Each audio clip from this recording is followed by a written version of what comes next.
السلام عليكم ورحمة الله وبركاته. adiga maxay tahay cabsida ku haysa ma waxaad ka cabsanaysaa in aad isbedesho keligaaga maahan cabsidaasi keliga kuma hayso dad badan ayay haysaa laakiin looma baahna waayo cabsidu ma ahan xaqiiq ee waa dareenkaas oo ku muujinaya ama ku sawiraya guuldaradaas ah mid khiyaali ah aanay waxba ka jirin ogow wax kasta oo aad doonayso ama aad qaban lahayd in aad ka cabsanayso guul ma gaaraysid ilaa aad iskaga saarto cabsida khiyaaliga ee aad iska dhaadhicisay horumar ma gaaraysid cabsida waxay leedahay qasaaro laakiin adiga ayaa loo baahan yahay in aad ka fikirto waliba si qoto dheer aad uga fikirto cabsida aad dareemayso in ay tahay mid khiyaali ah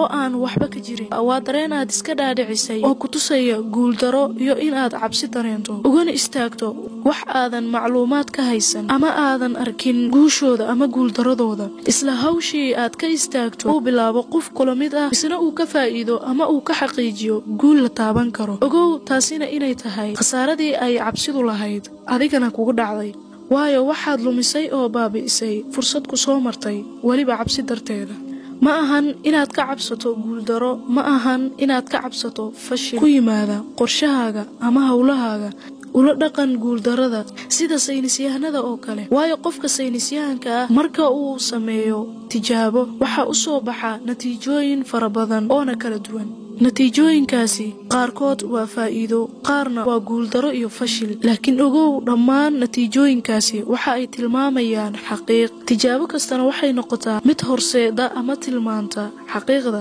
waayo guuldaradu waxay noqotaa cashar haddii ay ku soo marto adigana ka qaado khibrad casharna ka baro guuldaradu sida ay dadka caadiga u arkaan way ka duwan tahay aragtida saynisyahanada tusaale qofka caadiga haddii uu guuldaraysto waxa uu u arkayaa inuu isagu leeyahay qaladka ama guuldaradaba uu yahay haddii uu imtixaan ku dhacana in uu yahay qof tamiin ah sidoo kale haddii uu ku guuldaraysto ganacsi ama wax la mid ah inuusan ahayn qof waxaasi wax ka yaqaana ama khibrad u leh laakiin way ka duwan tahay aragtida saynisyahanka waayo aragtidan waa been waa mid khiyaali ah aanay waxba ka jirin oo kaliya ay dadku aaminsan yihiin oo iska dhaadhiciyeen waayo guuldaradu waa fursad kugu reebta khibrad iyo ilbaaxnimo sidoo kale aad wax kaga duwan tahay qofka cabsanaya xitaa isagoon isku dayin ogow cabsidu waxay baabi'isaa riyooyinka iyo rajada waxa ay kaa hor istaagtaa in aad isbeddel samayso in aad ka dhaqaaqdo meesha aad haatan taagan tahay dad badan ayaa cabsidu ka dhigtay sida qof curyaana oo kale kuwa ayaa ka cabsanaya in ay guuldaraystaan xitaa kuwa ayaa ka cabsanaya in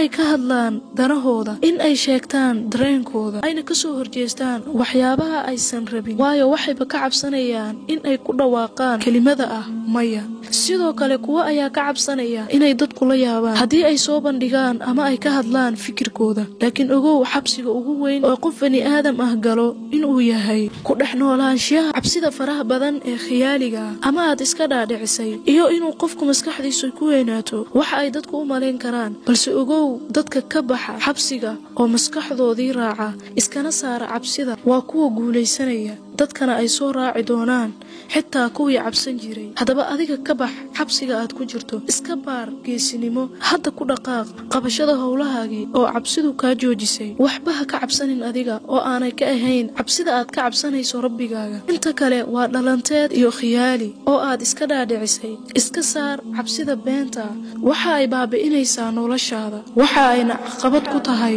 hor u socodka noloshaada wassalaamu calaykum waraxmatullaahi tacaala wabarakaatuh